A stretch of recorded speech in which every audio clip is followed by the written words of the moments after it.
Item ಯಾವುದೇ ಇರಲಿ try ಮಾಡಿ ಆಚಿ ಚಿಕನ್ ಮಸಾಲಾ. SSLC ಪರೀಕ್ಷೆಯಲ್ಲಿ ಒಂಚೂರು ತಯಾರಿ ಇಲ್ಲದೆ ಸರ್ಕಾರ ಅಂದಾ ದರ್ಬಾರ್ ಅನ್ನೋ ರೀತಿಯಲ್ಲಿ ಒಂದು ಆದೇಶವನ್ನು ಹೊರಡಿಸಿತ್ತು. ಅದು ಹಿಂದಿಗೆ ಇನ್ಮೇಲೆ ನಾವು ಅಂಕಗಳನ್ನು ಪರಿಗಣನೆ ಮಾಡಲ್ಲ ಫೈನಲ್ ರಿಸಲ್ಟ್ನ ಟೈಮ್ನಲ್ಲಿ, ಬದಲಾಗಿ ಗ್ರೇಡ್ ಸಿಸ್ಟಮ್ ಅನ್ನು ಇಂಟ್ರಡ್ಯೂಸ್ ಮಾಡ್ತೀವಿ ಅಂತ ಬಹಳ ತರಾತುರಿಯಲ್ಲಿ ಎಕ್ಸಾಮ್ ಇನ್ನು 3 ದಿನ ಇರಬೇಕಾದ್ರೆ ಆದೇಶ ಕೊಟ್ಟಿತ್ತು. ಈಗ ಆದೇಶ ಸರಿಯಲ್ಲ ಅಂತ ಹೈಕೋರ್ಟ್ ಹೇಳಿದೆ.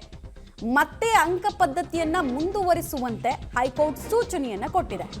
ಯಾವುದೇ ಕಾರಣಕ್ಕೂ ಕೂಡ ಮಕ್ಕಳು ಆತಂಕ ಪಡೋದು ಬೇಡ, ಎಲ್ಲವನ್ನ ಪರಿಶೀಲನೆ ಮಾಡಿ ತೀರ್ಮಾನವನ್ನ ಕೈಗೊಳ್ತೀವಿ ಅಂತ ಈ ಆದೇಶ ಹೊರಬೀಳ್ತಾ ಇದ್ದ ಹಾಗೆ ಶಿಕ್ಷಣ ಸಚಿವ ಮಧು ಬಂಗಾರಪ್ಪ ಅವರು ಹೇಳಿಕೆಯನ್ನು ಕೊಟ್ಟಿದ್ದಾರೆ.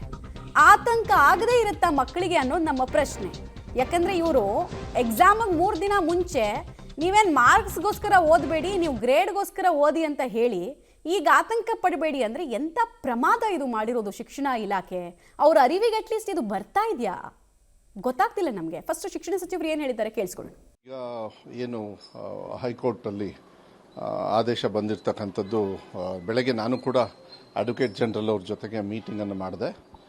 ಮೊನ್ನೆನೂ ಕೂಡ ನಾವು ಮಾತಾಡಿದ್ವಿ, ಏನು ಇದನ್ನು ಅಪೀಲ್ ಹೋದಾಗ ಅವತ್ತೇ ತೊಗೊಳ್ಳಿ ಅಂಥೇಳಿ ನಾವು ರಿಕ್ವೆಸ್ಟ್ ಮಾಡಿದ್ವಿ. ಅದು ಇಲ್ಲ, ನಾನು ಇವತ್ತು ತೊಗೊಳ್ಳೋದಿಲ್ಲ, ನಿಮಗೆ ಮಂಗಳವಾರ ತೊಗೊಳ್ತೀನಿ ಅಂಥೇಳಿ ಇವತ್ತು ತೊಗೊಂಡಿದ್ರು. ಮತ್ತು ಇವತ್ತು ಡಿಸ್ಪೋಸ್ ಮಾಡಿದ್ದಾರೆ ಇದನ್ನು, ಯಾವುದು ಮಕ್ಕಳು ಹಾಕಿರ್ತಕ್ಕಂಥದ್ದು. ಸೊ ಈಗ ನೆಕ್ಸ್ಟ್ ನೋಡಬೇಕು. ನಾನು ನಾಳೆ ಮಾನ್ಯ ಮುಖ್ಯಮಂತ್ರಿಗಳಿಗೆ ನಮ್ಮ ಆಫೀಸಿಂದ ಆಗಲೇ ಈಗ ಬ್ರೀಫಿಂಗ್ ಮಾಡಿದ್ದೀವಿ. ನಾಳೆ ಸಾಯಂಕಾಲ ಅವ್ರ ಜೊತೆನೂ ಕೂಡ ಚರ್ಚೆ ಮಾಡಿ ನೆಕ್ಸ್ಟ್ ಏನು ಅಂಥೇಳಿ. ಅದೇ ಯಾಕೆಂದರೆ ಡಬಲ್ ಬೆಂಚಲ್ಲಿ ಬೇರೆ PIL ಮೇಲೆ, ಯಾಕೆಂದರೆ ಆರ್ಡ್ರ್ ಮೇಲಲ್ಲ, ಅದು ಅವರು ದಂಡ ಹಾಕಿದ್ರು ಆ ಕಡೆಗೆ.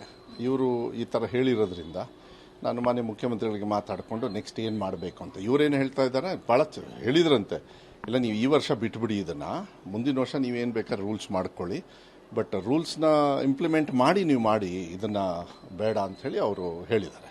ಸೊ ನಾಳೆ ಮುಖ್ಯಮಂತ್ರಿಗಳಿಗೆ ಮಾತಾಡ್ಕೊಂಡು ಏನು ಮಾಡಬೇಕು ಅಂತ ಹೇಳಿ. ಇಲ್ಲ, ನಾನು ಅದನ್ನ ಮಾನ್ಯ ಮುಖ್ಯಮಂತ್ರಿಗಳಿಗೆ ಅಲ್ಲ, ಅವ್ರು ಹೇಳ್ತಾ ಇರೋದು ಅಂಕ ಕೊಡಿ ಈ ಸತಿ ಅಂತ ಅವ್ರು ಮಾಡಿರೋದು.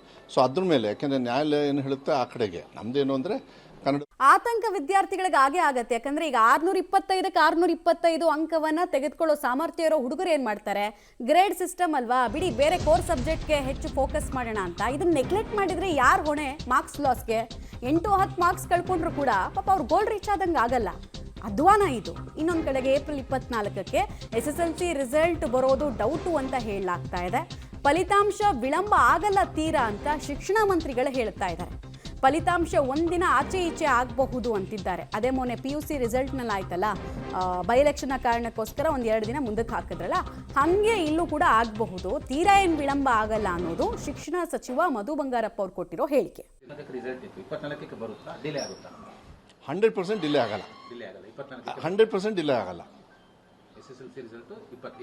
ಅಲ್ಲ 24 ಅಂದರೆ ನಾನು 24 ಒಂದು ದಿವಸ 2 ದಿವಸ ಯಾವತ್ತು ಅಷ್ಟೇ, ಹಾಗೆ ನೀವು ವಾರದ ಗಟ್ಟಲೆ ಅದಲ್ಲ. ಲಾಸ್ಟ್ ಟೈಮು ನಾನು 7ನೇ ತಾರೀಕು ಅಂದೆ, 9ನೇ ತಾರೀಕು ಮಾಡಿದೆ. ಕರೆಕ್ಟ್, ತಮಗೆ ಗೊತ್ತಲ್ಲ, ಮುಂಚೆನೇ ಆಗ್ಬೋದು, ಅವತ್ತೇ ಆಗ್ಬೋದು, ಒಂದು ದಿವಸ ಲೇಟ್, ಹಾಗೆ 4-5 ದಿವಸ ಅಲ್ಲೇ.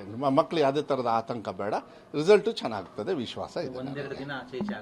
ನಾನು ಏನು ಹೇಳೋದಕ್ಕೆ ಹೋಗೋದಿಲ್ಲ, ಅದನ್ನು ನಾಳೆ ಮಾನ್ಯ ಮುಖ್ಯಮಂತ್ರಿಗಳಿಗೆ ಏನಾಗ್ತದೆ, ನಾವು ಅಪೀಲ್ ಹೋಗಬೇಕಾ, ಫರ್ದರ್ ಅಪೀಲ್ ಇದೆಲ್ಲ ಬರ್ತಾವೆ. ಅದಕ್ಕೆ ನಾನು ಅದನ್ನ ಚರ್ಚೆ ಮಾಡಬಾರ್ದು, ಅದು ತಪ್ಪಾಗ್ತದೆ. ಮಾನ್ಯ ಮುಖ್ಯಮಂತ್ರಿಗಳು ಹೇಳಿ ಅವ್ರ ಮುಂದೆ ವಿಚಾರಗಳನ್ನಿಟ್ಟು ಅವ್ರು ಏನು ತೀರ್ಮಾನ ಕೊಡ್ತಾರೆ ಅದು. ಆದರೆ ಒಂದು, ಏನೇ ಮಾನ್ಯ ಮುಖ್ಯಮಂತ್ರಿಗಳಾಗಲಿ ನಾನೇ ಆಗಲಿ ಎಲ್ಲರೂ ಕೂಡ ಮಕ್ಕಳ ಟೆನ್ಷನ್ ಇರದೇ ಇರತಕ್ಕಂಥ ರೀತಿಯಲ್ಲಿ ನಾನು ಮಾಡ್ತೀನಿ, ಅಷ್ಟು ಸಾಕು. ಯಾಕೆಂದರೆ ಡೀಟೇಲ್ಸ್ ಕೊಡ್ತಾರೆ. ನೇರ ಸಂಪರ್ಕದಲ್ಲಿ ಜಾಯ್ನ್ ಆಗ್ತಾ ಇದ್ದಾರೆ ಶ್ರೀನಿವಾಸ್. ಅಧ್ವಾನವನ್ನು ಮಾಡಿ ಈಗ ಅದಕ್ಕೆ ತೇಪೆ ಹಚ್ಚೋ ಕೆಲಸವನ್ನ ಶಿಕ್ಷಣ ಸಚಿವರು ಮಾಡ್ತಿದ್ದಾರೆ ಅಂತ ಅವ್ರ ಮಾತು ಕೇಳಿಸ್ಕೊಂಡಾಗ ಅನ್ಸುತ್ತೆ.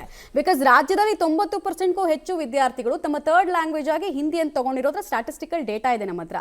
ಇವರು 3 ದಿನ ಮುಂಚೆ ಗ್ರೇಡು ನೀವೇನು ತಲೆ ಕೆಡಿಸ್ಕೊಳ್ಬಿಡಿ ಅಂತ ಹೇಳಿ ಮಕ್ಕಳು ಲೈಟಾಗಿ ಬರ್ದಿರೋರು, ಈ ಔಟ್ ಆಫ್ ಔಟ್ ತೆಗೆಯೋ ಸಾಮರ್ಥ್ಯ ಇರೋರು, ಪಾಪ ಗ್ರೇಡ್ ಅಲ್ವಾ ಬಿಡು ಹೆಂಗಾದ್ರೂ ನಡೆಯುತ್ತೆ ಅಂತ ಬರ್ದವರು ಸುಮ್ಮನೆ ಮಾರ್ಕ್ಸ್ನ ಕಳ್ಕೊಳ್ತಾರಲ್ಲ. ಈ ಅಧ್ವಾನಕ್ಕೆ ಯಾರು ಜವಾಬ್ದಾರರು? ಮಮತಾ, ಹೌದು, ಕೊನೆ ಜಡ್ಜ್ಮೆಂಟ್ ಅಲ್ಲಿ ರಾಜ್ಯ ಸರ್ಕಾರ ಈ ನಿರ್ಧಾರವನ್ನ ತೆಗೆದುಕೊಂಡಿದ್ದು. ಅದು ತೃತೀಯ ಭಾಷೆಗೆ ಎಕ್ಸಾಮ್ಗೆ 2 ದಿನ ಬಾಕಿ ಇತ್ತು.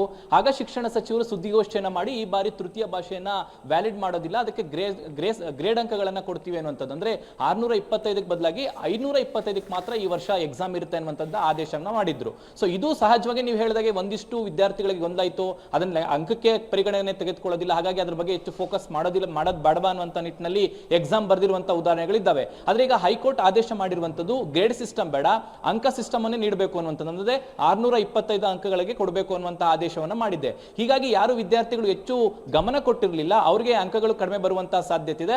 ಆದ್ರೂ ಕೂಡ ಅನಿವಾರ್ಯ, ಸರ್ಕಾರದ ತರಾತುರಿ ಅಥವಾ ಏಕಾಏಕಿ ನಿರ್ಧಾರದಿಂದ ಒಂದಿಷ್ಟು ಮಕ್ಕಳಿಗೆ ಇದು ಸಮಸ್ಯೆ ಆಗ್ಬೋದು. ಆದ್ರೂ ಕೂಡ ಈಗ ಹೈಕೋರ್ಟ್ ಆದೇಶ ಮಾಡಿದ್ರಿಂದ ಶಿಕ್ಷಣ ಇಲಾಖೆ ಅಥವಾ ಎಕ್ಸಾಮ್ ಬೋರ್ಡ್ ಈಗ 100 ಅಂಕಗಳನ್ನು ತೃತೀಯ ಭಾಷೆಗೆ 100 ಅಂಕಗಳನ್ನು ಕೊಡಬೇಕಾಗುತ್ತೆ. ಒಟ್ಟಾರೆಯಾಗಿ 625 ಅಂಕಗಳಿಗೆ ಪರೀಕ್ಷೆಯ ಅಂಕಗಳನ್ನು ಕೊಡ್ತಾರೆ. ಇನ್ನು 24ನೇ ತಾರೀಕು ಏಪ್ರಿಲ್ 24ನೇ ತಾರೀಕು ರಿಸಲ್ಟ್ ಅನ್ನ ಕೊಡೋದಾಗಿ ಶಿಕ್ಷಣ ಸಚಿವರು ಘೋಷಣೆ ಮಾಡಿದ್ರು. ಈಗ ಏನು ಹೈಕೋರ್ಟ್ ಆದೇಶ ಮಾಡಿದರೆ, ಹೈಕೋರ್ಟ್ ಆದೇಶ ಮಾಡೋಕ್ಕಿಂತ ಮುಂಚೆ ಕೂಡ ಶಿಕ್ಷಣ ಇಲಾಖೆ ಗ್ರೇಡ್ ವ್ಯವಸ್ಥೆಗೆ ಸಿದ್ಧತೆಗಳನ್ನು ಮಾಡ್ಕೊಳ್ಳಿ ಅನ್ನುವಂಥ ಸೂಚನೆಯನ್ನ ಎಕ್ಸಾಮ್ ಬೋರ್ಡ್ಗೆ ಕೊಟ್ಟಿದ್ರು. ಹಾಗಾಗಿ ಅವರೆಲ್ಲ ಗ್ರೇಡ್ನ ವ್ಯವಸ್ಥೆಗೆ ಅಂಕಪಟ್ಟಿಗಳನ್ನು ರೆಡಿ ಮಾಡುವಂಥದ್ದು, ಮೌಲ್ಯಮಾಪನ ಸಿದ್ಧತೆ ಮಾಡುವಂತ ಪ್ರಕ್ರಿಯೆಯನ್ನು ಮಾಡಿದ್ರು. ಈಗ ಹೈಕೋರ್ಟ್ ಆದೇಶ ಮಾಡಿರೋದ್ರಿಂದ ಅವರು ಅಂಕಗಳಿಗೆ ಸಿದ್ಧತೆಗಳನ್ನು ಮಾಡ್ಕೊಳ್ಬೇಕಾಗುತ್ತೆ. ಹಾಗಾಗಿ ಒಂದಿಷ್ಟು ದಿನ ತಡ ಆಗಬಹುದು ಅನ್ನುವಂಥದ್ದು. ಶಿಕ್ಷಣ ಸಚಿವರು ಹೇಳೋ ಪ್ರಕಾರ 1-2 ದಿನ ತಡ ಆಗ್ಬಹುದು ಅಂತ ಹೇಳ್ತಿದ್ದಾರೆ. ಹಾಗಾಗಿ 24ನೇ ತಾರೀಕಿಗೆ ರಿಸಲ್ಟ್ ಸಿಗೋದಿಲ್ಲ, 1-2-3 ದಿನ ಲೇಟ್ ಆಗುವಂತ ಸಾಧ್ಯತೆ ಇದೆ. ಇನ್ನು ರಾಜ್ಯ ಸರ್ಕಾರದ ನಿರ್ಧಾರಕ್ಕೆ ಬರೋದಾದ್ರೆ ಶಿಕ್ಷಣ ಸಚಿವರು ಯಾವ ನಿರ್ಧಾರವನ್ನ ತೆಗೆದುಕೊಳ್ತೀವಿ ಅನ್ನೋದನ್ನ ಘೋಷಣೆ ಮಾಡಿಲ್ಲ.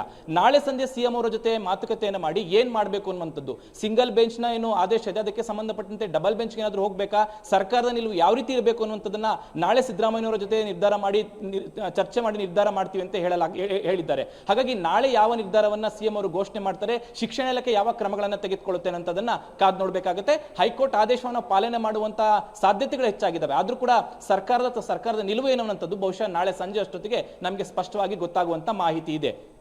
ಧನ್ಯವಾದ ತಮ್ಮ ಮಾಹಿತಿಗಾಗಿ. ಹೀಗೆ ವಿದ್ಯಾರ್ಥಿಗಳ ಭವಿಷ್ಯ ಜೊತೆ ಚೆಲ್ಲಾಟ ಆಡಿರೋದ್ರ ಕಾರಣಕ್ಕೆ ಅಟ್ಲೀಸ್ಟ್ ಗ್ರೇಸ್ ಮಾರ್ಕ್ಸ್ ಅನ್ನ ಹಿಂದಿಯಲ್ಲಿ 8-10 ಮಾರ್ಕ್ಸ್ ಗ್ರೇಸ್ ಆದ್ರೂ ಕೊಡಬೇಕು. ಆ ಮನವಿಯನ್ನು ಆಲ್ರೆಡಿ ಕ್ಯಾಂಪ್ಸ್ ಅವ್ರು ಇಟ್ಟಿದ್ದಾರೆ. ಅದನ್ನ ಹೇಗೆ ರಿವ್ಯೂ ಮಾಡ್ತಾರೆ ಇವರು ಅನ್ನೋದನ್ನ ನೋಡ್ಬೇಕು. ಇವ್ರು ಕೈಯಾರೆ ಹಾಳು ಮಾಡಿರೋದು ಎಲ್ಲಾನು.